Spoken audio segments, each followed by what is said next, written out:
Bring us in, babe. Welcome to Coco Caliente. What a mishap we had this morning. Yes, we did. So I wake up and I get out of bed and I use the restroom and I flush what I think is normal and I walk out, whatever. And then Nicole comes in and she's like, "Is the water not running?" And I was like, "No shit, the water's not running." It's like, that's crazy, right? So, and in none of the faucets, like the kitchen, none of the bathroom, the what is it? The bathtub, no water's working, and our hot water, or rather our heat, runs off hot water, so our heater's not working, so it's cold in the house. Yeah. We're like, what the heck is going on here? So we call Nicole's dad, he's a DPW here, and he like specializes in that stuff. He knows these things. He's like, I think you got to check where your water's coming into the house. I think that's frozen. Mm-hmm. And we're freaking out because we don't want any pipes to have busted. Yeah. So we get a little space heater, and it's the tiniest thing. It's the dog space heater that I recently put on my Instagram. It's tiny. So yeah, we put that in there. We shut the door and we let it thaw out, right? And I'm periodically walking by to check it, and then on one of my times to go check it, I hear like a spraying noise, and at first I'm like, oh, the hot water heat. It's working. The hot water heater is running. Mm-hmm. And then I get closer and it sounds even more weird. And I open the door and there's water everywhere. Yeah. So the main, I don't even know what it's called, but the part where the water runs through, where it kind of like the meter, the inside meter of your house, that part had busted underneath. And so we had to cut off the water main.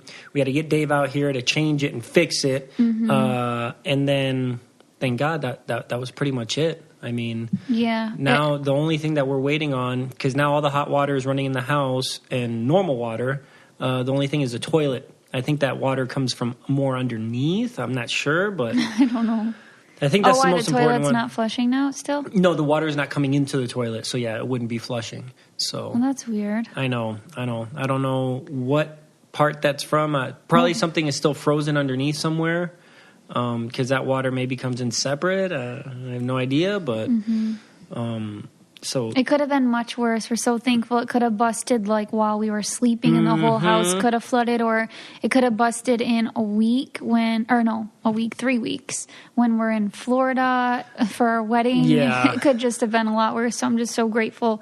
That's all it was. Oh my gosh, I couldn't imagine just waking up in the middle of the night and having because that bathroom where that water main is that comes into the house is right next to our bedroom. It's attached, right? It's that bathroom. So we would have just woken up to water in our bedroom, essentially. And we had wood floors, so that would not have been good. That would have been so bad. So thank God. Literally, that wasn't the case. Switching topics really quick. The national days today. Okay. And I think one of you guys, or a lot of you guys, are going to appreciate one of these. So the first one is National Battery Day. I don't have the backstory behind these, all right? This is National Battery Day. It's National Crab Stuffed Flounder Day. What? That's the most random thing I've ever heard. But the most important one is National Drink Wine Day. Oh, it's Wine Day. Oh, goodness. We're going to be seeing that everywhere on Instagram. Oh, yeah. So be prepared. If you're like, why is everybody posting about, it's National Drink Wine Day. I'm drinking wine. Oh, by 10 a.m. I will see several wine posts. I'm not even, I will know it's Drink Wine Day right when I wake up. But anyways, we have a really awesome guest today, Dr. Alfiee. She's a pioneering psychologist with a passion for helping people of all backgrounds, especially youth and young adults, to achieve optimal mental health. Mm-hmm. So we're going to have her on the podcast right now. Hope you enjoy. Hello, is this... Oh, bless you, Nicole, right as we're calling our guest. I'm sorry. Is this Dr. Alfiee? Is that how you pronounce your name? This is me. I don't want to... That's correct. That is correct. Well, thank you so much for being on the show. We're so excited to have you. Yes, we are. I will admit that my guilty pleasure on this show is having professionals on, doctors especially, like yourself. So I am so excited. Oh, it's my pleasure. It's when my team told me.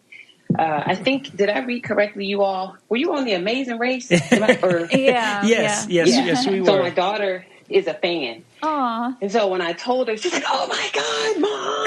you know who that is? And she like freaked out. So I'm just really, I appreciate you giving me cool points with my teenager. Hey, anytime, anything that we can do to help you out, we're more than welcome. Thank you. So, doctor, is it okay if I call you doctor? Is that the best way to address you? Yeah. So, for people that are listening now that may not know who you are, if you can just give us a brief explanation, how you talk about yourself. What do you call yourself? Sure. So, thank you again for the invitation. My name's Dr. Alfiee Breeland-Noble, because my last name is hyphenated in a mouthful, and because primarily my focus is teenagers and young adults. And for full disclosure, your audience can't see me. Yeah. Even though I know you have a huge audience, but I just want to share with people I'm a dark chocolate. I like to call myself a dark chocolate girl. So as an African American woman, okay. I know it's true in other communities of color as well. People tend to not want to call elders by their first name, or at least they're admonished not to. Okay. And so I go by Dr. Alfiee, for any number of reasons. But by training, I am a psychologist. I have 4 degrees. No one cares. It's not even important. But my passion is 2 things: my mental health nonprofit called the Acoma Project, and my research. So I'm an author. I do a lot of keynotes. I do some media, and all that good stuff. But my focus is really, how can we best support all teenagers, inclusive of gender, inclusive of sexual orientation, inclusive of race, culture, ethnicity, nationality, to make sure that they all have the greatest opportunity to achieve optimal mental health. That's my thing. Ah, that's amazing. Awesome. That's a real in 4 degrees, holy crap. No pun intended, but what a noble cause. I love it. So tell me about yourself. So did this come out of you wanting to do this now? Did this come out from your childhood? Is this something that you always thought about growing up? Like how did you come to be, who you are today, I guess? Yeah. So I always think about, I feel like for a lot of us, I don't believe in fatalism, but I do believe in destiny. I'm one of those people. And so I do feel like I was really put on this earth to be a support to other young people because of the lack of support that I often felt outside my home. In my home, my mom's deceased, unfortunately, but in my home when I was a kid, I had a lot of love and total unconditional support. I really felt there were some glitches, of course, but I really felt like whatever I wanted to do, my parents, the people in my family, my dad is a Navy vet, and all his buddies, he had a crew of buddies, and they were all my uncles, and they were all my cheerleaders. And so I had that, but once I left the house and got to school, I grew up in the same area as the Neptunes, Pharrell and Chad Hugo. We're all same generation. Okay. And Timbaland, Timothy Mosley. So we literally all grew up within a 10-mile radius of each other. Yeah, and so Virginia Beach is a place called Virginia Beach, Virginia. And Virginia Beach at the time was not very racially, ethnically diverse. Honestly, all we had was, if I'm honest, the majority populations were Black, white, and Filipino. And so high-achieving Black and Filipino kids in the schools, I went to public school. I think the short version of the story is we felt isolated, and it was really hard to find our place. And I always felt like when I get older, I want to be a person who creates and holds space so that other kids don't have to feel like I felt when I was a kid. And it was really just a journey to figuring out what was going to be the best way to do that. I thought pediatrics, but then I thought, I'm not really focused on the physical health per se. It's more emotional and development. And that through a series of mentors, including my godmother, who has a doctorate in early childhood education from UMass Amherst. Oh, wow. Yeah, she pushed me in the right direction. And then a mentor who's also deceased, unfortunately, his name is Dr. Gil Trackman, who is a white Jewish man. And I say that because I want young people to hear good people can come from any background. Yep. And if they're good people and want to help you, they will help you. And so be open to that. And so because I had all those great people in my life, they really guided me in the right direction. And one other mentor who put me on a research path passed away in August of 2019. He's a very, a world well-known psychiatrist, Dr. Carl Bell. And he was another person who was just like, Alfiee, if this is what you want to do, help kids do research and outreach, go for it. And so that's what it was for me, just holding space for kids, creating space for young people and young adults so that they know that they are, I always say, seen, they're heard, and they're valued. That's really important to me. So that's how I came to this space. Absolutely. When your dad was in the Navy, did you guys move around a lot, or did you guys stay mostly stateside? I'm just curious. Yeah, we stayed stateside. We didn't go overseas. And we didn't move that much. So Virginia Beach is next to Norfolk Naval Base, one of the larger naval bases. Yeah, my dad was stationed there. I'm a Navy brat as well. Get out! See, look at all these connections. Yeah, so you know what that's like. So when I was a little kid, we lived in military housing. But then by the time I was probably like 10 or 11, we had moved to Virginia Beach. And, I still felt a little bit of like that kind of nomad sort of lifestyle, because Dad was not always physically there. Yep. Because he was Navy. Yep. So anyway, you know what I mean. But we never lived overseas. I kind of wish we had, but no, we never did. It was just that, I don't know. It's just that I think there's something that is in your DNA when you're part of a military family that binds you to other people who also have that military connection. Because there's something, that parent serving. Yep. That's a big deal. Like worrying about them and stuff. That's a big deal. That was for me because we did the overseas thing. We were overseas, I think majority of my dad's career, I would say. And we spent like 5 years in 2 different naval bases in Italy. Wow. But being overseas, the military in and of itself, especially when you get into enlisted, is very diverse. Yes. And so, and so when we were going to school, it was actually pretty cool because you got to mingle with everybody, and we're all there for the main cause, right? So, I really enjoyed that. And then when I came back stateside, and I went back to public school in like Louisiana and New Orleans, I was like, oh my God, what is this? Right. Yeah. Because look, it was literally, it's black, white, and like Creole. Like it's sort of like all you had, I would imagine. Yeah. Absolutely. Yeah. So I definitely understand what you're talking about when it comes to that. I mean, and then even me as growing up, so I'm Puerto Rican, like my family's Puerto Rican. Puertorriqueño, habla español. Mi español está mal. So if you say anything else, I ain't gonna know what you're saying. I understood that, so that's good.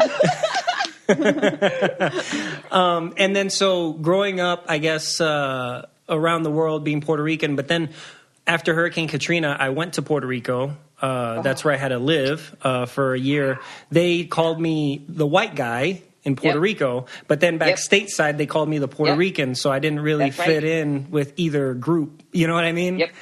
I totally, look, I'm telling you, I know it's not the same because I'm African American, but there's something about feeling like that outsider. And that's exactly what I was speaking to. And I think for me, it was a combination of ethnicity, socioeconomic status. We weren't rich, but, we certainly had, you know what I mean? Like everything we needed. So race, ethnicity, and then being a high achieving kid of color, right? So I would imagine for you being in Italy and getting the kind of education that you were getting and then coming back stateside, not that U.S. education is bad per se, it's just that you're exposed to much different things outside the U.S. And so for, and I'm a public school brat too. And so that was the isolation. There were literally like 8 or 9 of us kids of color in AP and advanced classes. So you always felt like you were on this island. And it's and I like surfing. I hate to say it. I'm not a strong swimmer, but I love surfing. And I love U2. That's one of my favorite bands in the world. So I'm Gen X. And so, you know what I mean? That was tough. That was tough. Yeah. This episode is brought to you by Kitty Poo Club.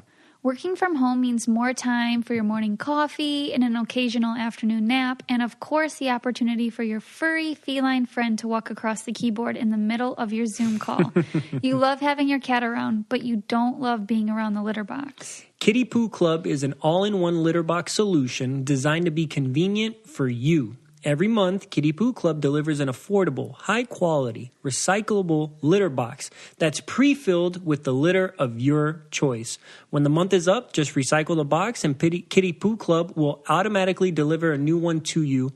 No changing used litter and no more cleaning the box. The boxes are leak-proof, eco-friendly, and have a fun design for every season. And Kitty Poo Club has a no-risk guarantee, so you can easily customize or cancel anytime. So give yourself the gift that keeps on giving the whole year, a Kitty Poo Club subscription. Right now, Kitty Poo Club is offering you 20% off your first order when you set up auto ship by going to kittypooclub.com and entering promo code COCO. Just go to kittypooclub.com and enter promo code COCO to get 20% off when you set up auto ship. That's kittypooclub.com. And don't forget to enter promo code COCO at checkout. So what do you see now mostly, in your research and in your project that you're doing? Is it ACOMA, right? Yep, ACOMA. You got it. What do you see the most with the kids that you work with right now? I think the pandemic has really put a lot, especially kids of color or any marginalized kids. So I try to be real open about speaking directly to and naming kids with disabilities who are also of color, kids who are queer, LGBTQ, who are also of color. Mm-hmm. I think that, all of these kids, what I see is these really significant negative impacts of the isolation that they're going through because they're not physically in school. And as a parent of two teenagers, I'm like it's sort of weighing what's more important, their physical health or their mental health. Both are critically important. But I think what I see is the mental health of our young people is suffering because so many of them are losing the physical connection and contact to their peers. And so I think that's leading to and contributing to depression, anxiety, and some kids who are traumatized because they're aspects of their identity that other people in their lives marginalize. So you think about young people who may have been fully out and free in college about their sexual identity, and now they're back at home. Okay. Right? And maybe they're in families who are not accepting, who are transphobic, homophobic, and the like. And so that's a lot of what I'm seeing. And the other big thing is coping skills. Like a lot of our young people, some do have coping skills, but a lot don't. And so this depression and anxiety, I feel like for many of them, it started off as extreme stress. And then that stress wasn't treated or addressed, or nobody knew, how to help the kid, or they didn't understand what was going on for the young person. And it sort of devolved into or degraded into depressive illness, exacerbated anxiety. And like I said, some of the kids are dealing with the after effects of trauma, either past trauma that's reemerging, or they're in settings now where they're being traumatized, even if it's not physically, emotionally, because trauma is trauma. There's no trauma Olympics. You know what I mean? So that's what I'm seeing is the kids struggling with some of these major mental health concerns. Yeah, and I totally agree with you. I think about that a lot, especially I work in law enforcement. And so I think about the kids that are maybe in a physically abusive home, that getting to school is a way to get away. And that's now they're stuck there. And even something as simple as, like you said, their socioeconomic status to where major meals of the day for them are at school, and they're not getting those. And like you said, all that adds up to a bunch of trauma that may or may not go, taken care of. That's right. So I agree. How do you go about treating or helping these kids? How do you get them help? Yeah, so a couple things. At the ACOMA project, we really try to focus on the reality of the lived experience of kids of color, right? And so what does that mean? That means that for many of our communities, like I heard you just, identify yourself as Puerto Rican.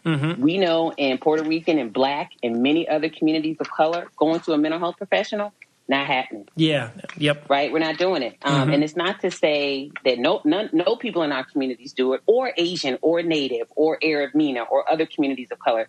It's not to say that nobody does. It's to say that a lot of us don't. So we just have to be honest about that reality. And so at ACOMA, we're really about three things. We're about raising consciousness to help people understand and normalize conversations around mental health. We're about empowering people so that if the child never gets in front of a psychologist or a counselor or a clinical social worker or a psychiatrist or, anybody like that, they have a tool or some tools to take care of themselves. And then we're about improving the system. So just going back to what you said about the kid being in law enforcement and children who are at home who don't have protections, right? How do we train law enforcement and other people who are really our frontline workers in these instances to be proactive. Like, what kinds of things can we do, right? If for example, a child has been identified while we were in school as, potentially in a threatening situation at home, how do we initiate home checks, right? Yeah. Socially distant home checks to ensure, like, just so that somebody knows there's some eyeballs on you. So even though the kid's not coming to school, right? So we try to support things like that. So in terms of improving the system, a Coma Project, we have a team of subject matter experts who does training, helping people. That's not a big part of what we do, but that's a part. Yeah. Along with the research that we do in general around identifying signs and symptoms in kids, and how do we make good mechanisms to get kids into care? Like, what can we do to get that kid from being identified to some good, healthy mental health support? We empower people with outreach. I do a lot on social media, on my IGTV. I do weekly, I call them mental health mantras for marginalized people. It took me forever to come up with that. So everybody go watch it, right? And it's literally like a 15-second reel where I just teach people, like, things to empower themselves around all aspects of their identity. So that's just an example. You come watch IGTV, a reel for 15 seconds, you save it, and now you have, like, just a little tool to support you a little bit and to let you know that somebody cares. And then in terms of raising consciousness, a lot of that is outreach events. I have to share this one cool one that's coming up. Lexi Underwood, who is the actress that played Pearl on Little Fires Everywhere on Hulu, and is getting ready to do a big Disney movie and a bunch of other things. Wow. She's doing an event with us. It's virtual. Oh, that's awesome. Yeah, so that's the kind of stuff that we do. Well, that's cool. That's amazing. And I do agree with you. Like, when, in my job, we do get, that call, a suicidal subject, or something like that. Or a kid that has been, he disclosed something at school. The mandated reporter made a report, and now we got to go out with CPS to this call. That's right.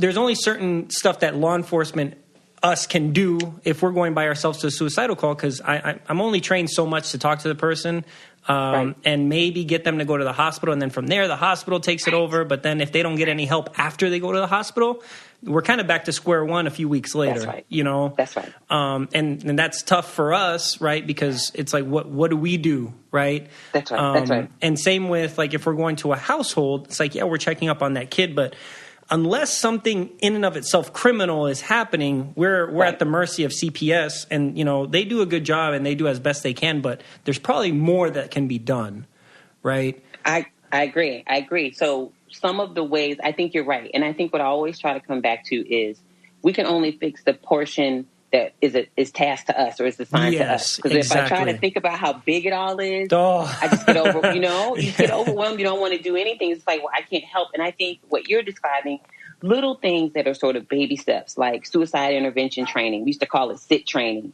for law enforcement. And I know many folks in law enforcement around the country have done it. I have a girlfriend whose child died by suicide about 18 years ago. She literally trained herself, and she does these kinds of trainings. Okay. Yeah, so those kinds of things. I just read something about a lot of counties in the U.S. I know out in Washington State, King County, I think it is, Seattle, they're equipping police officers to partner them with social workers or other mental health professionals, so they go out together and do these checks. So it's less like a law enforcement type of visit, and it's more like like a mental health wellness check, which is critical for communities of color specifically because of the really fraught relationship between law enforcement and, you know what I mean? And so trying to be creative in those ways. But you're right, it's tough. You do end up back at square one. Yeah, often. and that's the most frustrating part, because you want to get somebody help, but then you just see this cycle, and you're just like, there's only so much we have in our toolkit, right? Before you're overstepping your boundaries, So that's right. It becomes a little bit difficult. I had a question for you, because I ask as many times as I can with a professional about social media, right? What is your take in the correlation between mental health and, like, social media usage? Yes. So, like everything, I say the same thing. You use it. You do not allow it to use you. And that's with anything, right? So we're not going to talk about alcohol because I don't want any kids, no drinking alcohol. Yeah. But even though I know some of them do, right? But I try, maybe let's say like shopping, over shopping. Like we'll use that as an analogy. It's like if you like to get on, like I'm thinking about my 16-year-old, get online and scroll like designer clothes. Okay, that's fine. But if you're online scrolling designer clothes and going and racking up thousands of dollars of debt, okay, now that's using you. And it's the same thing with social media. So I think the reality is social media is here to stay. Our young people are on it. I read a study recently that said upwards of 85%, I think it might have been actually 88, of all teenagers in the U.S. use the internet and social media daily. Ugh. That's like almost all of them. And you talk about millions of kids. And so they're on it. I think the key is teaching young people how to use it effectively, because I have seen how it's used for good. So I say things like curate your news. Like you can't sit and be on the CNN app all day because there's too many images coming at you that you may not be equipped to process because it's so much. Yeah. So go watch Snapchat. NBC used to have this little thing, like a 3-minute, all the headlines. That's enough. That's all you need once a day. Or I'll tell young people, only follow accounts that make you feel good when you're scrolling, right? Instagram is the biggie. I still haven't figured out Snapchat. I'm too old. But when you're scrolling, IG, if you feel bad as you're scrolling, you need to pay attention to the accounts that are making you feel bad and unfollow them or mute them. So I think there definitely is a correlation between, there's this old saying, when you're on social media, you're looking at everybody else's highlights. Yeah. You're not looking at their real life. And it's continually reinforcing that message for young people and then giving them tools to help them. So I'll tell you one tool that I love after I watched The Social Dilemma, and it completely freaked me out forever and ever. Such a great documentary. Great? Oh, my gosh. It scared the mess out of me. Oh, my God. So I got that Moment app, and it just popped up for me right before you and we all started talking to remind me time to get off. Stuff like that. Remind me of the app, because I saw the documentary and it's been several months since I've seen it. So the Moment app, what is that? Basically, the Moment app, I think what they're getting at is they try to use principles of cognitive behavioral therapy, right? So it's thoughts, feelings, and behaviors. That's literally all CBT is. So you want to impress somebody next time they say, blah, blah, blah, CBT. You can say, oh, yeah, you mean that stuff where you talk about thoughts, feelings, and behaviors? That's literally all CBT is. So the free lesson for the day. And so it uses these principles to teach you how to monitor and then actively work on reducing your social media use. That's what the Moment app is. So it sends you reminders. You do have to turn on reminders for the app, but it teaches you this one thing that it has been life-changing for me. One, changing your screen from color to black and white, grayscale. It reduces how much you pick up your phone because the colors on your phone attract you. Yes, that's one. And then the second cool one is it tells you to turn off all reminders for every app that you have. Turn them all off. Because think about it. Ping, ping, ping, ping, ping. Every time it pings, where does your attention go? And it's designed to suck you in. So that's what the app does. And then it says, go meditate, go for a walk. You know what I mean? Sit down and breathe. Like it literally sends you those kinds of reminders to bring you out of the stupor of being stuck on social media. And give yourself a moment, I guess. That makes sense. And also, I guess my other thing was there has to be... So one of the things that I like to do randomly, I'll get on TikTok, right? And they have this they'll have high school class of 80 whatever, right? Right. And when you look at that video, everybody is so happy. There's no phones. They have to communicate or play jokes with each other. They're laying, in a field. Everybody's just sitting in a circle, just talking, and nobody's on a phone because they don't exist. What is the effect of minimizing the interactions we have with people, even when we are with people? You know what I mean? Like having your phone when you're at a restaurant opposed to just having open dialogue, or the life revolving around. Like how does that affect us long term? Oh, goodness. In so many ways, it's such a brilliant question, because what it does is it stops and slows our ability for certain developmental processes. One developmental process is learning how to deal with conflict. Mm-hmm. If everything is handled through your phone, think about it. And you can have a little spat and you're texting. Texting someone is very different than looking someone in the face and saying, I disagree with you. Yeah. And I think regardless of your politics, all you have to do is look at the national conversation of the last 8 to 10 years. Yeah. People have almost no ability to amiably disagree. Nobody's saying that you have to agree with each other, but there's a way to have an argument that I think we have lost because people can hide behind their phones. That's one. Two is I think the other thing that it does to us is it prevents us from understanding what healthy connection feels like, because connection gets tied to your phone, right? So let me give you a real, this is a really stupid example, but it's true. I have a crew of 4 girls. It's they've been friends since elementary. I've been friends with them since middle school. So 6 years. Okay. I mean, 6th grade. And one of the girls does not have an iPhone. And we all get, and she knows who she is. Because the messages is green. Exactly. And she messes up the flow, right? So it's that literally there are times when I get so annoyed because I can't send a meme because she doesn't have an iPhone and it won't work on her phone. It's that kind of, what is that to get mad about? That's so dumb. But it's just well, I think that's I know exactly what you're talking about, because that's really what weirdo in this group doesn't have an iPhone? Exactly. And you're really annoyed. Just what the? You can't send your confetti and all that kind of, right? So it's that kind of stuff. It sort of reconfigures your perception of reality. Who cares if her phone is different, right? If we were honest, my phone's different from hers. It goes 2 ways. It's not just one way. And so I think that's what it does. It warps.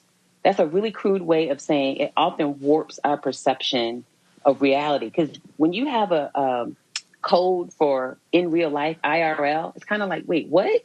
That should not be a thing that you text. It should just in real life is reality. The media, social media world, that's not the real world. And so I think it just sort of distorts our ability to have healthy connection and to set healthy boundaries and standards for ourselves. And I totally agree. And I got one more question about that conflict thing, right? Because this is important, especially with our day and age, is the cancel culture, right? Yep. Is do you think that just stemmed out of social media because you can't? Their lack of so I guess let me rephrase this. I believe educating somebody is different than canceling them and ruining their life, right? 100%. Letting them know what they did was wrong and educating them on what they did was right, and not trying to destroy their future in this world, essentially.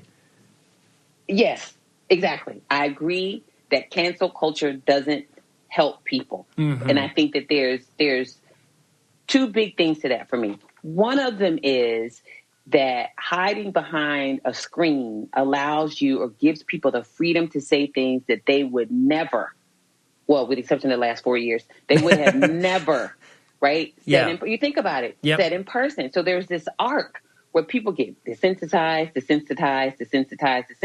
and then you get somebody to stand up making fun of people with disabilities. That's it's not a big deal. He's just joking. No, that's the big deal. So that's one piece, is that the hiding, the cover that it allows you. So you can cancel people, air quotes, right? That's one. Yeah. The second piece is, I think that, and this, to me, as a woman of color, this is the bigger piece. For marginalized communities, I don't care what your point of marginalization is, whatever, inclusive of all of these, there has been so much time where people had no voice. Yeah. There was no way they could express their frustrations or the challenges that they were facing, right? And so what you have with cancel culture, because we have social media and all, you have people who now have the ability to voice their concerns. And I think that bothers some other people, because there are people who don't have marginalized identities for the most part, right? They're pretty privileged, who are not used to other people saying, I don't like something that you're doing. So I think it's the tension between those two. A lot of people don't want to be corrected, right? There's this thing somebody taught me a long time ago, and I've always loved it. If you have privilege, equity feels like oppression, because other people having access to what you have access to feels like something is being taken away from you. Okay. So I think, you know what I mean? Yep. I think but you're right. Canceling people, they don't learn anything. But at the same time, remember, there's some people who have no interest in learning. Yes. They don't care. Ignorance. Yeah. Absolutely. So you think that just all that together creates this powder keg, so then it all just erupts and becomes something that it wasn't even in the beginning. 100%. Absolutely. So you talk about all these different topics. You have a podcast, right? Yes, I do. Thank you for asking. It's called Couched in Color. And we drop every Thursday. I'm going to have to have y'all on there. And I'm like putting a little subtle hint in the universe. So yeah, I'm sending an invitation. And awesome. It's live, so right, people are hearing it, so you gotta do it now. Absolutely, we'll do it. Thank you. But it really is just my way of I love podcasting because it gives so many people a voice, I think, who may not have had a voice before. And the big thing with ours is bringing all kinds of people on. Like I've had people of many different ethnicities, racial groups, nationalities, sexual orientation, gender identity, because what I want young people to see is that there's something that we all have in common, which is our humanity. That's number one. And number two, we're all in some way managing or not managing or dealing with or not dealing with aspects of our mental health. And so I want young people to hear, and the whole conversation is not just about mental health. That's a piece of it. Yeah. But I just love the visual. So we're audio and visual. And that's what we do. We talk about mental health and we talk about, what's going on in folks' lives, what projects they have coming up. We have influencers, like famous people like y'all, like, We're not famous. That's what you say. Mental health professionals, like we have all those kinds of folks on. Yeah, so I love it. It's amazing. So much fun. Well, I'm happy. I'm happy that you have that. I would love to be on. That sounds so great. Where can people find you aside from your podcast, your socials? So two main places. I'm on all social media at Couched in Color Pod. That's all one word.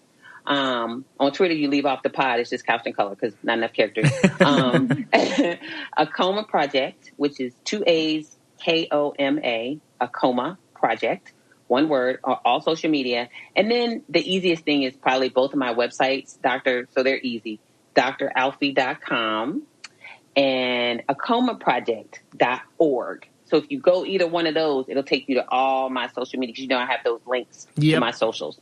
So that's where people can find me. Well, awesome. Well, thank you so much for joining us today. I loved the conversation, loved the insight, learning so much. Yes. So thank you.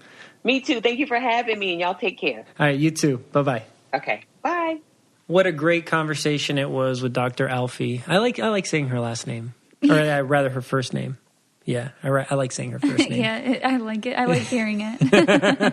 Makes me happy. Well, I hope you guys learned something because I sure did. Me too. And these are my favorite. I'm not going to lie. These literally are my favorite conversations to have. So I really like that we had her on the show. Mm-hmm. But thank you guys so much. Please don't forget to rate, review, and subscribe. The easiest way is on Apple Podcasts, a little purple app on your phone. Absolutely. Or you can go to Apple Podcasts online. So it doesn't have to be on your phone, and that works too. Oh, you didn't know that? I didn't know that. You knew? Now you know. And tell your friends they can listen to this anywhere they listen to the podcast, which is on Spotify, Stitcher, Google Play. Or you can go to www.cococalientepodcast.com. And you can listen there and also check out our merchandise. Yes, because we got new merchandise, and it is awesome. Don't forget to... And it donates to animal shelters and animal rescue, so yeah, it's awesome. There you go. And don't forget to follow us at... Coco Caliente Pod on Twitter and Coco Caliente Podcast on Instagram. You killed it, babe. Thank you, guys. If you want to be the most interesting person at the cocktail party, well, hop on over and listen to the Brain Candy Podcast. Our award-winning content will have you laughing while you're learning. We read all the best articles, books, and studies, and keep up with new TV shows, documentaries, and pop culture. And then we cram it all into 2 shows a week. Conspiracy theories, cannibal rabbits, unsolved mysteries, the history of the Walkman. There's something for everyone. The Brain Candy Podcast. Find our link in the show notes. Or simply search for the Brain Candy Podcast on your podcast app.